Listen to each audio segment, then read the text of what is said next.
E eu pensei, pai, por que você pôs a mão na massa? Hoje você não precisa mais fazer isso.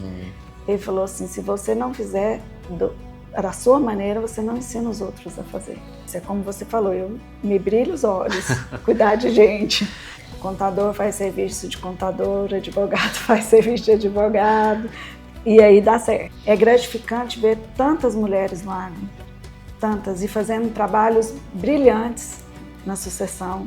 Fala turma, meu nome é Álvaro Santos, sou advogado e atuo há mais de 10 anos exclusivamente para produtores rurais.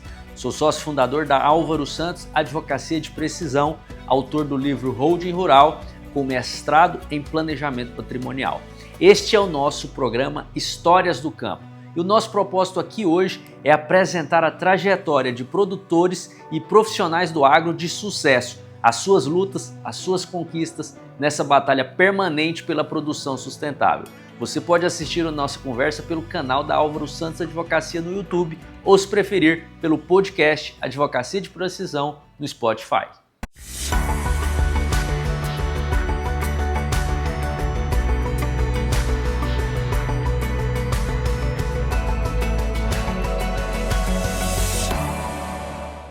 Bom, pessoal, estamos aqui no nosso 8º episódio do podcast Histórias do Campo e temos a felicidade, a alegria, a honra e até o privilégio de recebermos aqui nos estúdios da Álvaro Santos Advocacia Renata Oliveira, minha querida amiga, grande contadora aqui em Jataí e uma pessoa que me abriu as portas lá em 2017, no início da minha advocacia, a quem eu tenho muita gratidão. Então, uma satisfação receber você aqui hoje. Muito obrigado. Eu que agradeço, óbvio, porque, como eu te disse, ser convidada para participar desse episódio, depois de presenças ilustres que tiveram aqui, a qual eu admiro muito, né, todos eles, então eu estou muito feliz, sabe, muito honrada de estar hoje aqui com você. Obrigado, Renato. E você já deve ter assistido, né, porque sabe das ilustres presenças, e você é mais uma delas, o nosso programa. E a gente costuma dividir aqui em 3 partes. Na primeira você conta o início da sua trajetória, a sua origem, a sua família, seus pais, irmãos.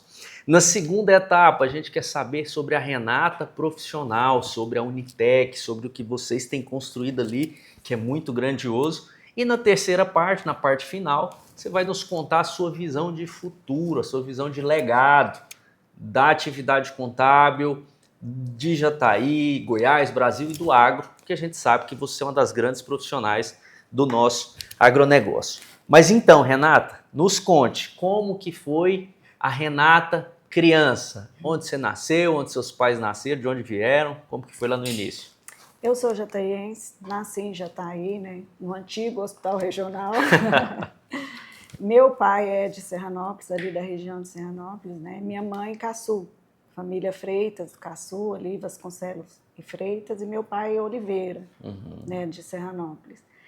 Minha mãe é de um pai produtor, que naquela época não se chamava do agro, era da roça. Da roça, certamente pecuarista. Sim, em Caçu, sim, há muitos anos. Exatamente, pecuarista, criou 14 filhos na roça. Olha só.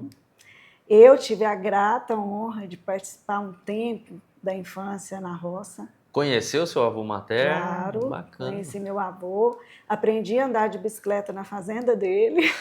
Olha só. Sim, eu me lembro dessa cena assim, nítida, porque era um medo de cair, né? E meu pai, não, aqui é fofo, ó, porque terra, né? E a gente nunca esquece, né? Andar de Não bicicleta. Esquece.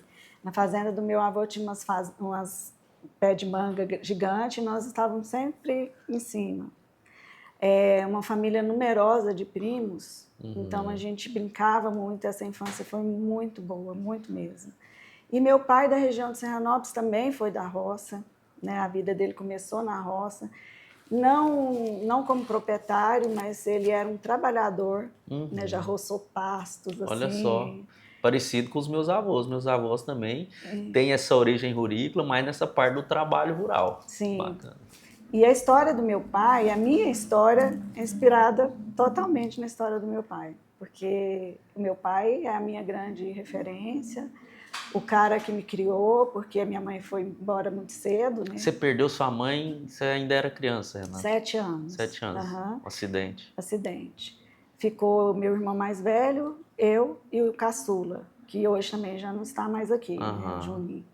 E depois meu pai casou novamente e eu também tive a grata sorte de ter mais 3 irmãs. Olha só. Hoje só 2 vivas, mas tive a grata sorte de ter as minhas irmãs, porque eu era a única menina, né?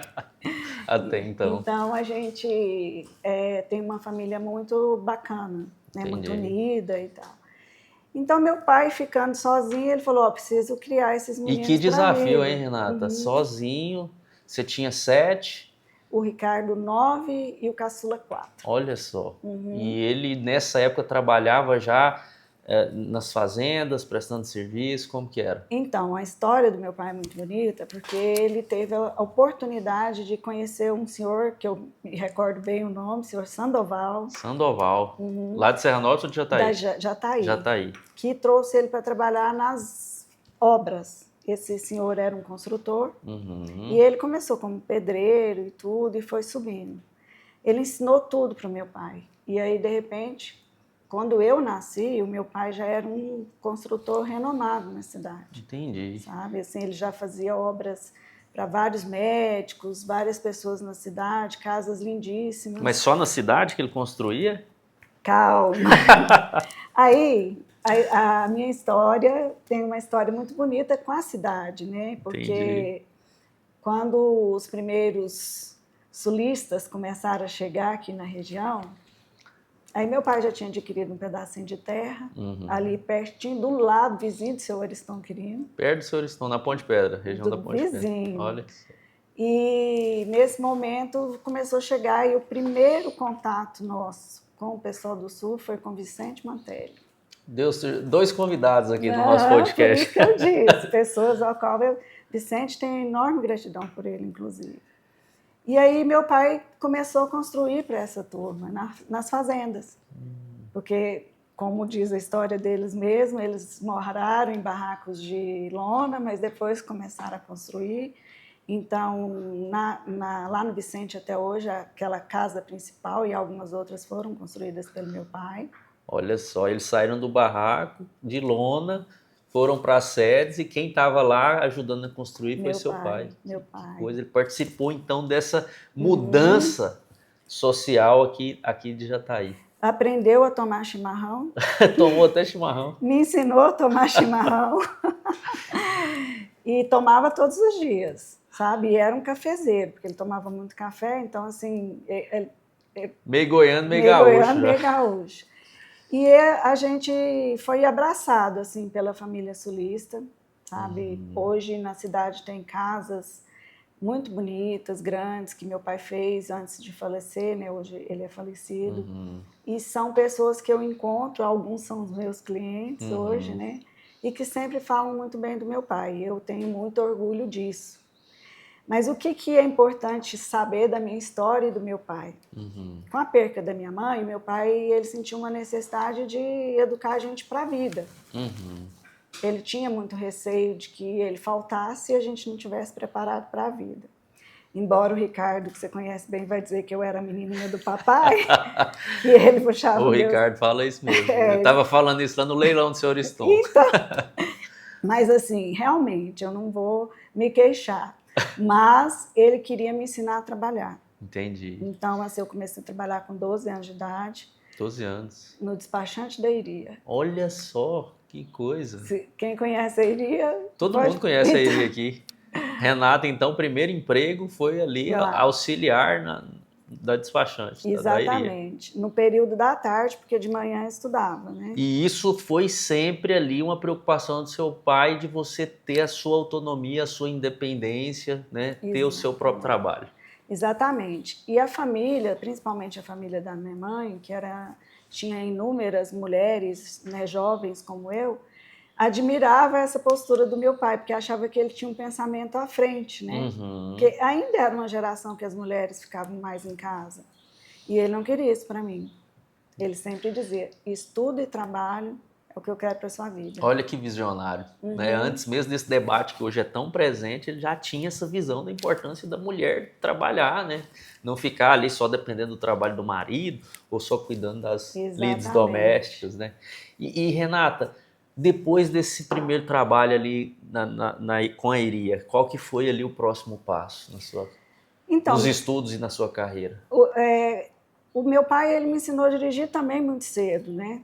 Naquela época era muito fácil andar por aí sem carteira, mas foi uma das outras coisas que ele me deu muito cedo, não só para mim, mas para os meus irmãos também.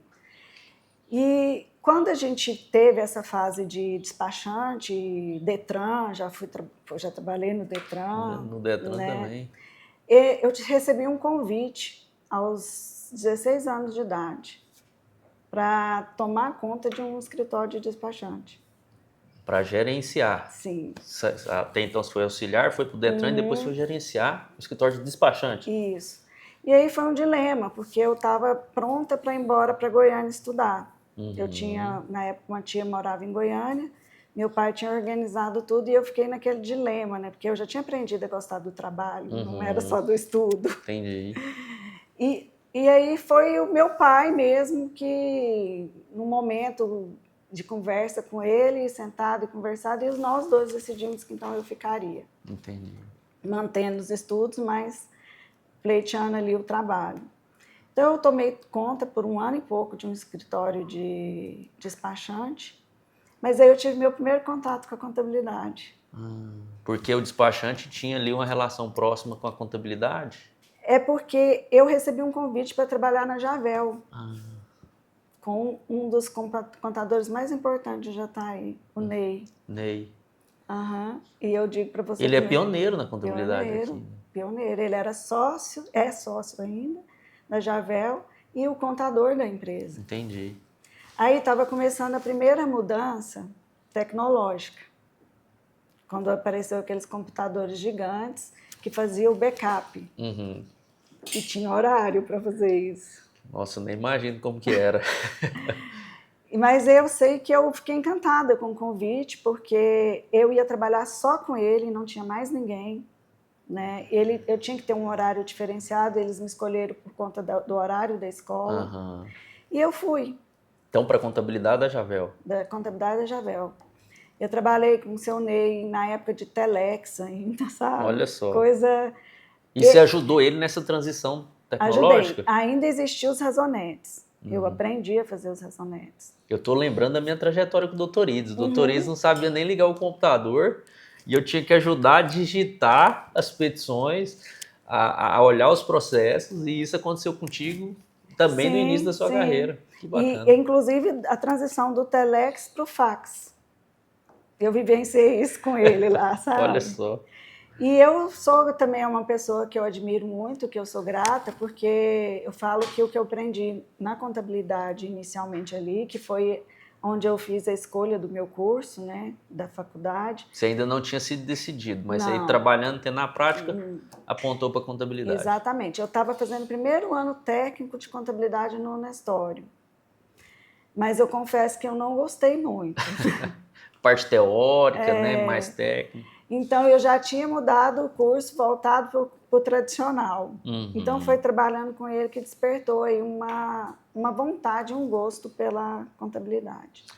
E a contabilidade você fez aqui em Jataí? Como foi isso? Cacilândia. Cacilândia? Quase do quê? 200 quilômetros de Jataí? Mas olha só, antes disso, eu me tornei despachante de novo. Você voltou para despachante. Por quê? Meu pai, novamente.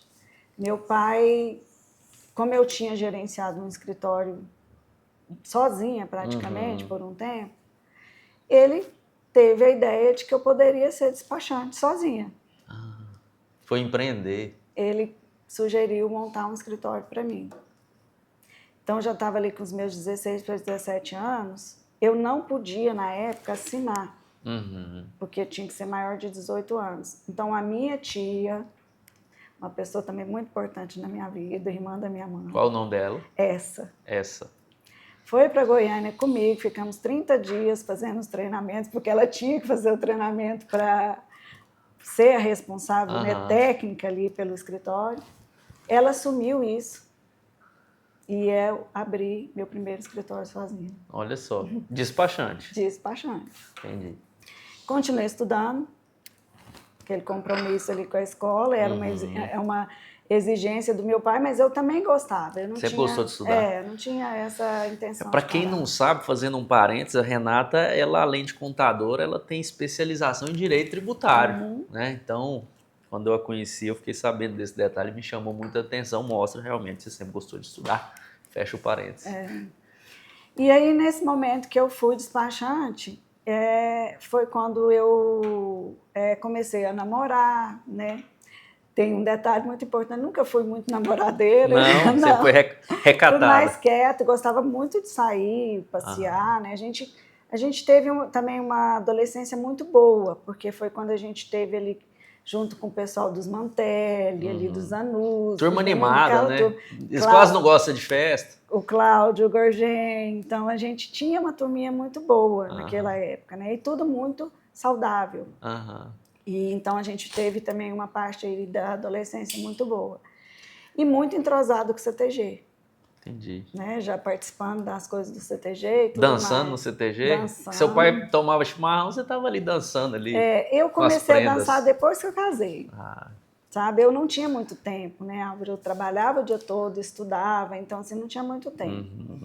Mas a gente já tinha ali a convivência com todo mundo. Adriano Mantelli também, meu grande amigo. Gente, Adriano Mantelli é o famoso Pichula, para quem não conhece. O Adriano também participou da minha história. Assim, nós somos amigos assim muito de viver junto o tempo todo da adolescência. Bacana, sabe? Legal. Meu irmão casou com a irmã dele. Né? Tem toda uma ligação. Toda ligação. E eu casei muito cedo. Né? Aos 19 anos eu me casei. E com o meu casamento, eu continuava tendo meu escritório ali de despachante, tocando ali no escritório. Meu pai, mais uma vez, visionário. Mais uma vez, teve uma ideia. Como eu tinha horários muito distintos, eu casei com o Antônio, né, como você sabe, e o Antônio já tinha fundado a Unitec junto com o Paulo Duarte. E quando isso aconteceu, ele também estava ali no início da atividade do escritório, e nós casamos. Só que a gente tinha uma dificuldade de horários, porque o despachante ele tem ele na época tinha horários de Detran diferente. Meu pai olhou para aquilo e falou: esse negócio não está certo. Está fora de sintonia isso aqui. Eu casei em outubro e em janeiro eu já tinha vendido o meu escritório, já estava dentro da Unitec trabalhando. Entendi. Por quê? Meu pai dizia assim: para que isso? Vocês dois estão começando, então vocês precisam fazer todas as coisas juntos e crescer junto. Né? Ele tinha muito essa visão de companheirismo, casal andar junto, fazer as coisas junto. Então ele trouxe para a gente essa ideia e que foi muito bem acolhida. E aí eu começo a minha trajetória. Aí você volta para a contabilidade. Volto para a contabilidade. Aí nesse momento que eu volto para a contabilidade, aí eu tomo a decisão. Vou para a faculdade contábil. Olha só. Porque eu não queria só o curso técnico. Que você já tinha. Na verdade, eu acabei... Não concluiu? Eu concluí o normal. Entendi. Né? Fiz primeiro o Antec e concluí o normal. E aí eu falei, eu vou para a faculdade. E Jataí não tinha? Não tinha. Aí a saga da Cacilândia. Meu Deus. Quantos quilômetros é Cacilândia? Cacilândia, 200. Nossa. E a gente pegou estrada ruim. Eu... tive os meus filhos no percurso de faculdade, porque hoje em dia eu até olho para trás e falo, como que deu conta, né, de tudo? Deus. Carregava, levava junto, meu irmão ia comigo, às vezes, para ficar com eles. Você começou, ainda não estava grávida, teve a gravidez? Não, eu comecei a faculdade, o Antônio Filho já estava com quase 2 anos. Ele nasceu, fala entre nós aqui, ele nasceu em Jataí ou em Serranópolis, ali voltando de Cacilândia? Não, nasceu em Jataí. E assim, aí eu comecei, como eu gosto muito de estudar, né? Eu arrumei 4 amigas para me acompanhar, eu quase obriguei elas a fazer faculdade junto comigo. Olha só. Uma delas trabalhava comigo, a Soraya, hoje também tem o escritório dela. E mais a Sueida, que você conhece também, contadora também. E uma amiga nossa que não está mais aqui com a gente, que é a Kelly, e foram parceiraças. Então, a gente fazia aquele curso que era de 15 em 15 dias, que a gente ia na sexta e voltava domingo, né? Estudava sexta, sábado e voltava domingo. Eu tô lembrando aqui que eu tô fazendo doutorado em Brasília, eu tenho que ir de 15 em 15 dias, né? Mas estrada boa, duplicada, um pouco mais longe, mas desafiador, hein? Você ficava lá até domingo, segunda, sábado, voltava no domingo. E, inclusive, não, de sexta a domingo. Estudava domingo. Porque era aquela faculdade integrada, Entendi. mista, né? Você tinha as matérias, não era online naquela época, quase que por e-mail, né? E aí você ia, tinha aulas na sexta e provas no sábado. Todo sábado tinha prova. Depois eu acabei fazendo os cursos de extensão lá também, né? Fiz auditoria, perícia contábil, controladoria. E eu emendei, aí eu não quis parar e continuei Aperfeiçoamento fazendo. contínuo. E como que foi, Renata? Início de casamento, voltando para contabilidade, num novo escritório, estudando, maternidade. Como que foi isso tudo ao mesmo tempo, assim? Eu tenho uma amiga que ela fala que quando a coisa aperta, você não para pensar, você faz. Eu sempre lembro, ela mora nos Estados Unidos e ela fala muito disso porque ela teve uma trajetória nos Estados Unidos difícil. E eu lembro disso. Eu tive um episódio nesse meio tempo aí que quando o Antônio Filho completou 1 ano e 1 mês, meu pai faleceu. Né? Ele teve um infarto fulminante e faleceu. E, embora na lei natural, quem fosse ele abraçar a família, tudo seria o meu irmão mais velho, acabou sendo eu, né?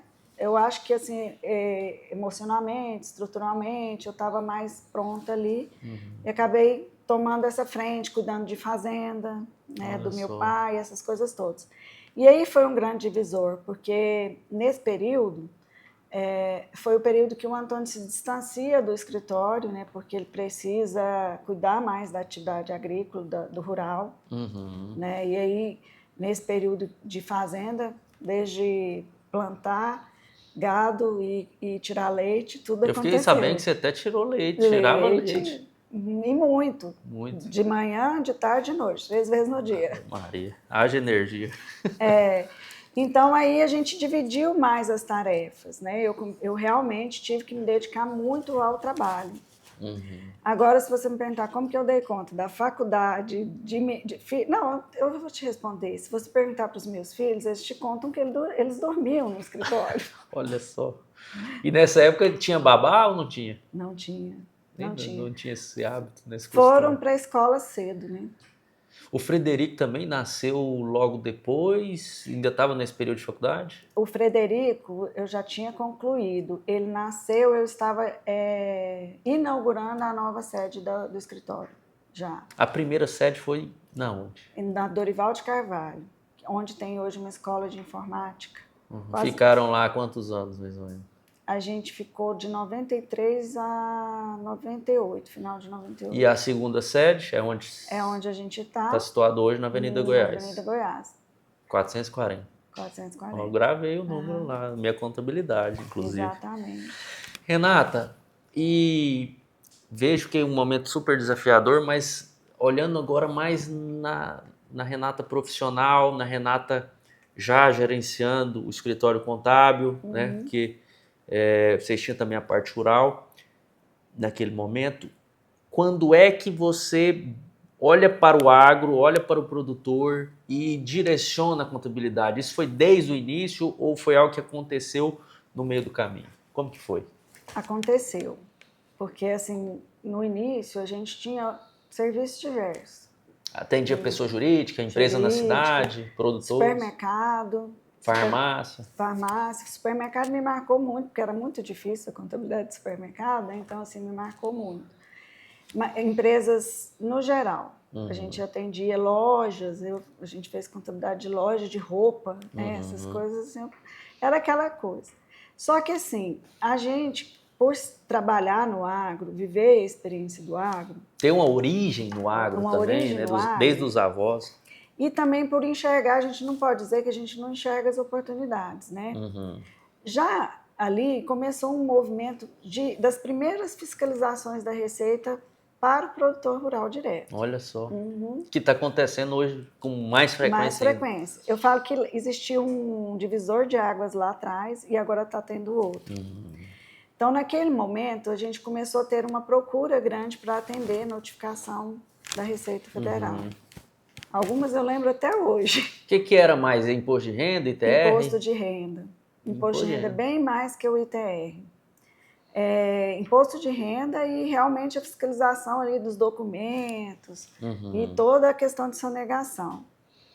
Nesse momento, envolvida com esse assunto, eu já pensei, a gente precisa ter foco, focar em alguma coisa para fazer. Mais ou menos que época que era isso? Já está na sede nova? Na sede nova, 98 para 2000 ali.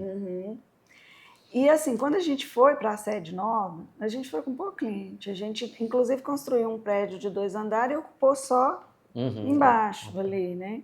Mas em um ano a gente teve um salto grande de produtores. De produtores. Porque aí, onde eu fui estudar, a gente começou a olhar bem esse cenário, gostar demais, porque assim, eu sou apaixonada na contabilidade do agro.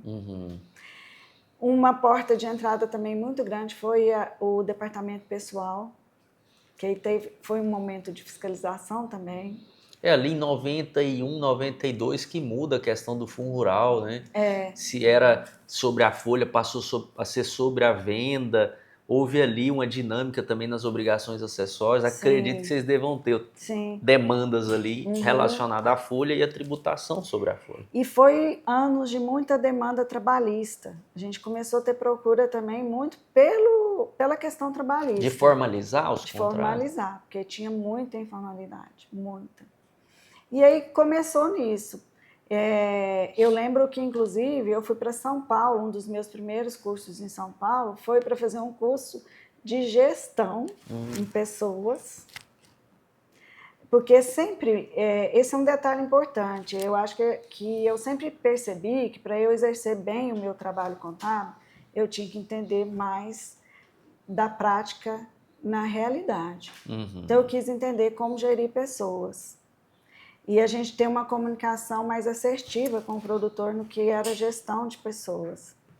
E a partir daí, vários outros cursos, uns cursinhos mais práticos ali, porque a gente não tinha nunca essa oportunidade que tem hoje, né, de conhecimento. Era bem mais difícil, mais raro, mais longe.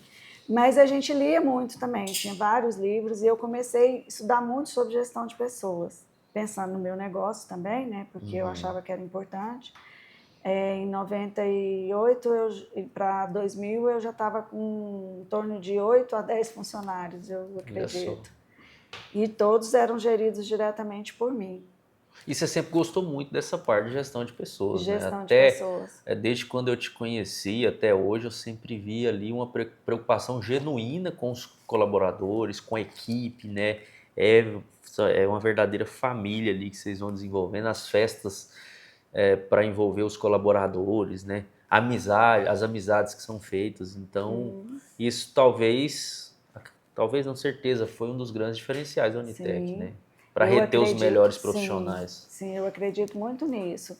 E foi estudando, mas também, aí de novo, meu pai. Meu pai era um líder fantástico. E eu acho que eu aprendi muito sobre liderança com ele. Porque ele me carregava para as obras dele. Uma coisa que eu vou te contar, que é uma referência para mim, assim, eu sempre falo. Numa casa que ele estava fazendo, até aqui perto, a casa do seu Valdemar Zanuzzi, eu fui com ele nessa obra. E chegou lá, ele precisava corrigir uma parede. E eu lembro que era uma parede já de cima, ali onde ficava tudo em cima. Ele foi lá com os funcionários, tinha 2 funcionários com ele, chamou, falou assim, vamos desmanchar aqui, porque vai ficar melhor de outro jeito. E aí eu estava em pé observando, e ele ficou ali por meia hora fazendo a nova parede junto com eles. Fazendo, corrigindo e tudo. Levantou-se, andou, ficou observando, voltou, deu mais umas dicas e foi voltando. E aí ele tinha várias obras, a gente saiu e foi para outra obra. E eu pensei, pai, por que você pôs a mão na massa? Hoje você não precisa mais fazer isso. Ele falou assim, se você não fizer da sua maneira, você não ensina os outros a fazer. Nunca mais eu vou esquecer isso. Olha só, que profundo e que verdadeiro, né? E prático, porque realmente nós que prestamos serviço, se a gente não puxar à frente não mostrar como que se faz, né, a contabilidade, um livro, ou no meu caso uma petição, não tem como uma pessoa aprender, ela não, né, não vai pegar aquilo sem ver ali o exemplo, né, do que foi feito. E isso você traz ali desde a relação com seu pai e da relação dele com os colaboradores dele na construção civil. Exatamente. E até hoje, se você encontrar qualquer colaborador que trabalhou com meu pai, só elogios. Olha Porque só. ele é um cara muito respeitador e generoso, uma pessoa que também trazia a equipe dele como família. Então, eu lembro disso, falo, estou no caminho certo. Comecei a fazer tudo certo, eu acho que a gente também adquire isso não como só um desejo de fazer, é um pouco da natureza, né, da gente. Então, eu acredito que eu dei sorte nesse sentido. Tive uma grande referência, aprendi com ele e tenho uma natureza muito de liderança mesmo, assim, eu gosto disso, é como você falou, eu me brilho os olhos, cuidar de gente. Renata, e voltando na Unitec, né, a gente falando de liderança e equipes, mas voltando para a Unitec, o crescimento da Unitec. Uma vez você me confidenciou que a Unitec cresceu muito, mas não pela quantidade de clientes, mas porque os clientes foram crescendo junto e a Unitec foi crescendo também. Como que você vê essa conexão entre a contabilidade do agro e o produtor rural, para ele produzir mais, melhor, de forma mais organizada? Como que você vê essa dobradinha? Aí nós temos uma outra referência boa na minha vida, Tarcísio Neves. Tarcísio Neis, saudoso Tarcísio. Tarcísio foi um amigo, ao qual assim, eu também aprendi diversas vezes com ele. E ele ia para o escritório, ele sentava na mesa e ficava horas conversando comigo. Olha só. E ele me deu muito essa clareza de como funcionava a fazenda da porteira para dentro. E um pensamento muito empreendedor dele. Ele também era um cara muito bom como gestor de pessoas. E pioneiro, né, Renato? Só um parênteses, na questão do plantio direto, ele é tido como um dos pioneiros aqui da nossa região. Então, eu tenho que falar de forma resumida, né? Não posso detalhar, porque Não, ficaria... fica à vontade. Né? Não, a gente ficaria muito tempo. Mas, resumindo, eu acredito que com ele, eu comecei a entender como que eu podia participar da vida deles, do negócio deles, sem ser só uma pessoa que é a contadora que vai lá e entrega o fiscal, as informações para o governo. Uhum. E aí essa parte de conhecer o negócio deles, você está presente, você começa a fazer de forma mais prevenida, né? Todas as coisas preventivamente. A gente sempre sentou, vamos fazer, qual que são os planos, né? Uhum. Então vamos fazer isso. Então a gente teve a grata oportunidade de participar, de saber de todos os negócios que eles iam desenvolvendo, né, correndo atrás do conhecimento que nós precisávamos para poder assessorá-los nesse sentido. E tendo essa proximidade, essa oportunidade, a gente conseguiu crescer junto com eles. Eles foram crescendo e a gente crescendo também. Isso é muito valoroso para mim hoje, porque quem me pergunta sabe, eu tenho clientes que eu vi chegar aqui e comprar uma fazenda. Uhum. Aquelas primeiras propriedades que eu acho que é o xodó. Que algumas eu até sei qual que é o xodó e tal. E aí, para mim também é um xodó, aquela, sabe? Eu acho que se você chegar em mim e falar que vou vender, eu sofro. Você fala assim, o ganho de capital vai ser caro. Caríssimo, não vende não. Não vende não. Porque realmente são histórias muito marcantes. O produtor, eu já escutei histórias na minha mesa que eu falo que também me marcam muito. Como, por exemplo, ver os produtores já ficar maiores, mais estabilizados, e eu falar, o que você está fazendo? Vai comprar outra fazenda? Vou. Não, vai viajar. Não, eu gosto de plantar, chegar na fazenda, ver as máquinas funcionando. Gente, olha nós somos privilegiados, Álvaro, de Sim. trabalhar com essas pessoas, né? Pessoas que valorizam, né, muito a família e o trabalho. E o trabalho, sabe? Então, assim, eu acho que é um grande privilégio, sabe? A vida me levou para esse lugar, eu acho que teve intuição de realmente decidir. Foi audacioso decidir trabalhar só com agro. No início dá um frio na barriga, né? Porque não deixa de ser algo que você está focando ali, que tem seus momentos de altos e baixos, né? A gente tem vivenciado um momento de crise no setor.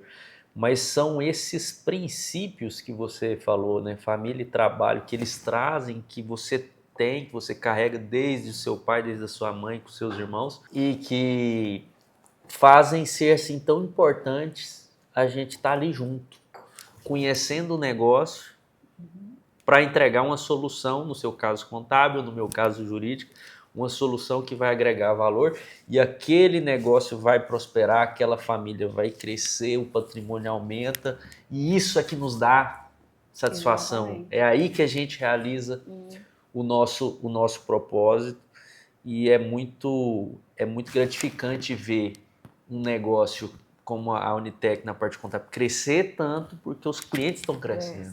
Isso é algo que aproxima muito o meu pensamento do seu. Eu acredito que a advocacia também no agro está aí a chave. Não é ter uma carteira de clientes gigantescas, numerosas, fazer ali uma esteira industrial de produtores para sair vendendo serviço de qualquer jeito e pensar só no faturamento. Não é isso. Exatamente. A gente está aqui para ajudar pessoas.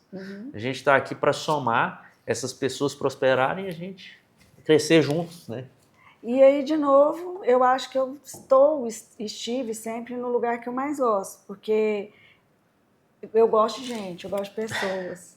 E aí, estar com os produtores me deu essa oportunidade, porque você sabe o quanto eles são acessíveis, o quanto é bom bater um papo com eles, né? Eu tenho alguns produtores hoje que estão mais velhos e que a gente já está vendo para a segunda geração, alguns na terceira, que eles dão uma sumida lá do escritório, eu reclamo, eu falo, mas como assim? Vocês não vão vir aqui nem para conversar comigo, né? Estão me abandonando? Então, para mim, eles podem ir lá hoje só para bater papo, sabe? Tem toda uma história deles que é fantástica. Alguns já me disseram, eu já ouvi, olha, a gente tem agradecer à Unitec, porque a gente sabe que a Unitec nos ajudou também no crescimento. Isso é motivo de orgulho para mim. Acho que a gente aproveitou bem as oportunidades, se esforçou, estudou, sacrificou um pouco os filhos. Sim, tira um pouquinho do tempo da família. Do tempo da família, mas os meus filhos também aprenderam muito com isso, né? Já estão lá. Já estão lá, né? Nós vamos chegar lá. Antes disso, Renata, reforma tributária está chegando. A gente já tem aí uma alteração na Constituição. Nós já temos uma lei complementar aprovada, criando IBS e CBS, são aí os irmãos siameses, né? São dois tributos. O imposto seletivo também, que é o imposto do pecado. E um outro projeto de lei no forno, né? Que é o projeto de lei 108, que vai mudar também a questão do ITCMD, muita coisa mudando no ITCMD. Você, que é uma grande profissional, referência na contabilidade no agro, como que enxerga a reforma tributária para o setor e quais aí as preocupações que isso tem trazido para você? Bom, as preocupações são muitas, né? São muitas até pelo longo período de transição, né? Do IBS, o CBS vai ser mais rápido, porque a gente vai enfrentar dois regimes tributários. E que para a contabilidade vai ser dispendioso, porque você tem que manter ali o foco na legislação atual, em tudo, e já trabalhando. Você tem uma legislação que já é complexa, você vai ter que estar observando ela e vai ter aí os novos tributos. Aí. E aí a grande dificuldade que eu vejo mais é no entendimento de todo mundo, principalmente dos clientes. Porque, por exemplo, às vezes eu sou abordada, nossa, vai acabar o diferencial de alíquota. Me fizeram essa pergunta hoje.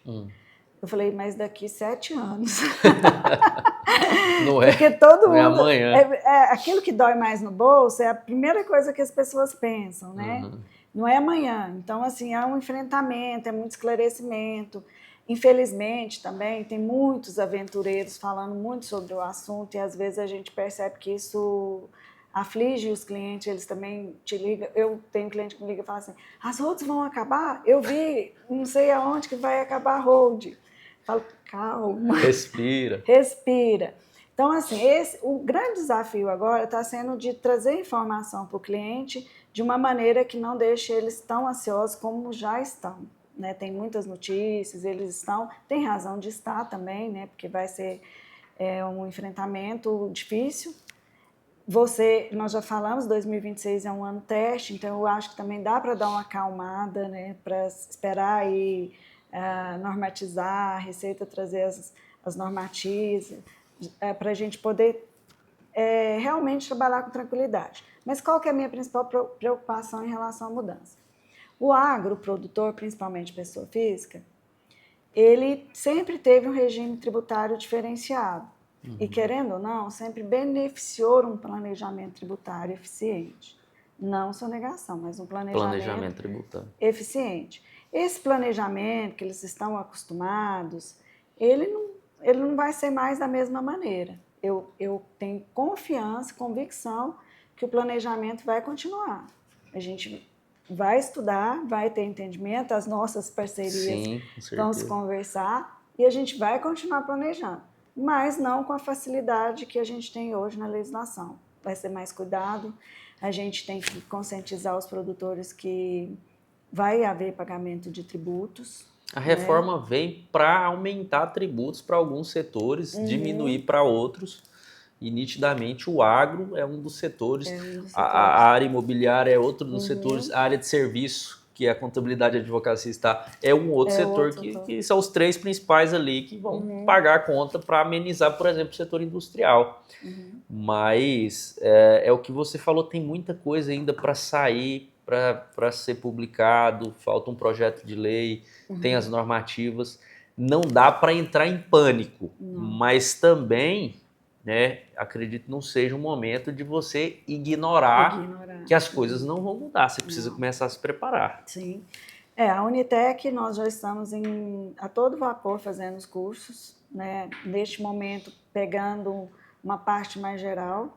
A partir do mês que vem, a gente já começa a fazer os cursos pontuais. Vocês estão treinando a equipe já há algum tempo? Já. Agora a gente vai contratar os consultores pontuais para cada setor.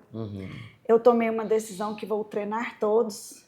Todos os colaboradores? Todos, independente de qual setor eles trabalham. Até recepcionista vai entender dos novos tributos. E todos aceitaram muito bem essa... Isso é importante. Né? E eu, principalmente, estou correndo atrás, a gente está estudando. E o nosso setor enfrenta, como o seu, um pouco de dificuldade, porque o trabalho não para, né?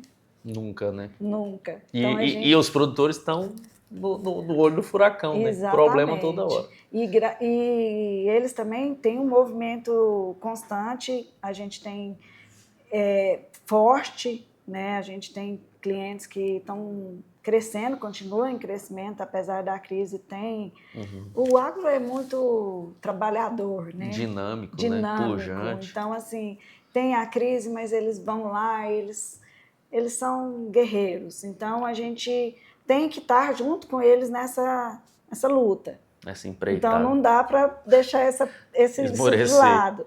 Então, o nosso plano é esse. Nós estamos treinando todo mundo e também aprendendo, fazendo boas parcerias. Isso é importante. Aí eu vou falar o que eu sempre te falei.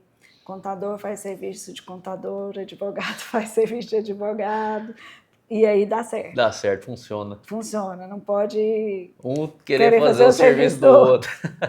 Exatamente. Então, essa é a minha ideia, é meu plano agora.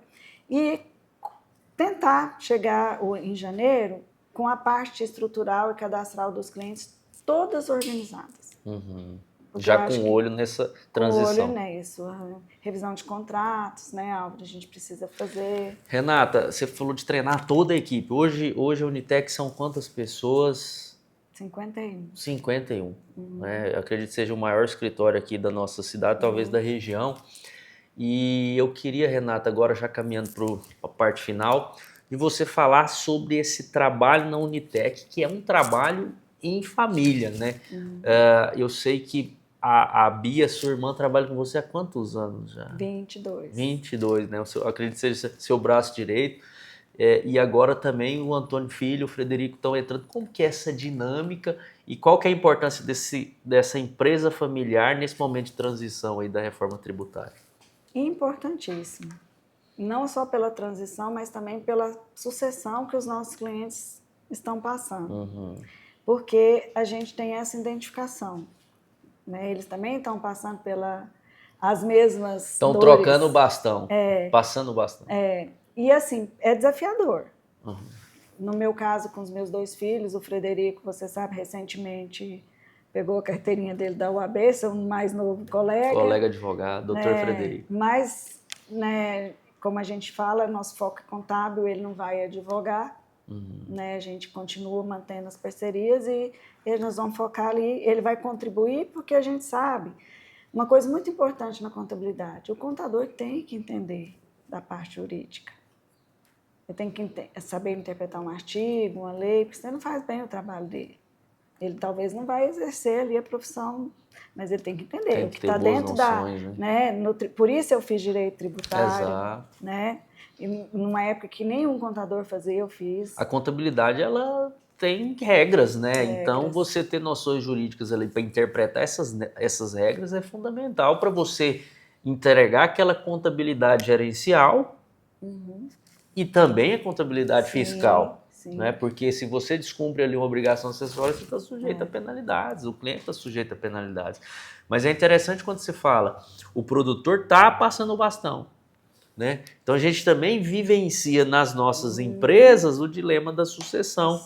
E é interessante ver assim, que a Unitec se preocupou com isso muito cedo. Porque você é muito jovem, a Bia está contigo há 22 anos, né? Não deixa de estar ali do seu lado também. E agora Antônio Filho e Frederico também assumindo esses papéis tão relevantes para continuar um serviço de qualidade e de excelência. O Antônio Filho está fazendo a faculdade de contábeis, né? Gostando, inclusive, muito. Não sabia, está fazendo contabilidade.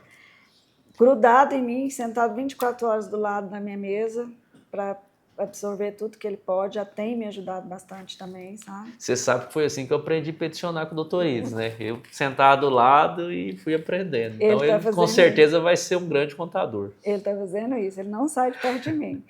E está sendo muito bom, né? Porque eu acho que não tem outra forma de você passar. E desafiador também, porque é família, tem hora que dá uma misturada, né? Esses dias ele falou, mas você não quer fazer reunião todo dia no café da manhã na sua casa? Eu falei, não, pelo amor de Deus, não. Deixa meu café em paz. Deixa meu café. Mas eu estou muito feliz. Eu acho que é uma vitória que nem todo mundo pode comemorar quando você consegue trazer seus filhos para o negócio, né? E também não é só a família da Renata lá. Sim. Hoje a gente tem uma posição muito interessante dentro da Unitec, que eu estou com funcionárias que estão lá 18, 15, olha só, 20 anos quanto comigo. Tempo. E essa turma hoje se tornou um braço importante da Unitec, que eu tenho excelentes intenções com essa galera. Né? Você sabe bem que eu tenho ido para São Paulo. Sim, feito vários cursos, né? Gestão, planejamento estratégico. Porque eu preciso valorizar quem está comigo. Não é só a família, né? A família é mais fácil. Sim. Mas e essas pessoas que estão comigo há muito tempo e que estão ali, eles não... É como se fosse eu. Tenho gente ali que trabalha como se fosse eu. Entendi. Então, eu preciso cuidar dessas pessoas. A gente precisa fazer com que a Unitec se torne referência também na pessoa delas, porque elas fazem tanto quanto eu. Elas fazem parte também da Unitec. Exatamente. Né? A Unitec é o que é hoje, não só por Renata, não só Bia, tem todas pessoas com 20 anos ali dentro. Eu já estou imaginando quais são suas intenções, mas não vou falar aqui, não. Mas eu estou buscando conhecimento, estudando, e nessa parte os meninos concordam comigo, estão junto comigo. Que bacana. Nessa. E esse é o plano. Você já está falando de futuro, vou para a derradeira pergunta aqui, Renata. Qual é a sua visão de futuro? Né? Você está falando da visão de futuro em relação à Unitec, mas não só em relação à Unitec. A sua visão, o que vai ser, por exemplo, 2030 já está logo ali, né? Vamos pensar daqui 10 anos. O que vai ser o agro aqui na nossa região? Será que vai continuar pujante como é? Ou não? Vai entrar outra coisa? O que é a sua visão no agro no nosso país? Né? E a visão de futuro dos produtores rurais, você tem uma visão mais otimista, mais realista, mais pessimista? Conta para nós, divide com a gente. Eu não sou nem um pouquinho pessimista, apesar, né, da situação do país, das dificuldades. E eu não consigo ser porque eu não vejo isso nos meus clientes. Lembrei do seu Ariston aqui. Seu Ariston é super otimista. Toninho Gazarini, inclusive, super conversamos sobre isso, eu e ele. Eu sou também. E esse otimismo vem muito dessa... E por quê? Não é só dos patriarcas. Eu tenho sentido esse otimismo também em quem está fazendo a sucessão. A turma está animada. As filhas, os As filhos. filhas, os filhos. E hoje, é até muito bom você ter usado a expressão filhas. É gratificante ver tantas mulheres no agro. Tantas. E fazendo trabalhos brilhantes na sucessão, sabe? Então, é por isso que eu sou tão otimista. E o que eu já vivenciei e já passei de mudança e de progresso do agro, eu sei do que eles são capazes. Então, não é qualquer coisa para derrubar, entende? Então, eu sou otimista. Eu acho que a cidade de Jataí, ela já deve muito ao agro, se a gente falar de Jataí, mas ela ainda vai dever muito mais. Entendi. Entende? Eu acho que a gente tem ainda expansão. O agro também se tornou na nossa cidade, não só o agro rural, a fazenda, né? Hoje a gente tem produtores que têm empresas do agro, no ramo do agro, que são tão importantes. Eu vejo uma crescente também, que eu vejo com bons olhos, de produtores que estão ficando cada vez mais empresários, entendendo o que eles podem fazer e melhorar os benefícios próprios, sem depender tanto do terceiro. Você também acompanha alguns líderes, você sabe disso. Claro. Então, como que eu vou ficar pessimista? Tem tudo para dar certo. Tem tudo para dar certo, sabe? E eu sempre estou junto, sempre estou pronto. O cliente fala, eu vou montar uma empresa assim, vamos tentar. Né? Se depender de mim, vai dar tudo certo. E eu acho que esse cenário está acontecendo. Né? Eles estão indo cada vez mais, não só para o campo. Eles estão pensando nas empresas de insumos, nas sementeiras. Na nossa última conversa com o seu Edgar Weirich, ele falou muito sobre diversificação. E ele acredita muito que o futuro do agro e do produtor é justamente o que você está falando, é diversificar. Às vezes abre uma trading de gergelim para exportar, é uma transportadora para buscar o insumo no porto, levar o grão e buscar o insumo, são armazéns para também prestar serviço, são outros tipos de empresas urbanas, né? Então, muito convergente com aquilo que você está falando. Renata, quero te agradecer imensamente. Eu sei que a gente poderia conversar horas e horas, porque a gente conversa horas e horas, mas o nosso tempo aqui é curto. Muito obrigado por dividir a sua trajetória, que é muito inspiradora para mim e para quem vai nos assistir. Obrigado de coração. Eu que agradeço. Uma honra imensa estar aqui com você hoje.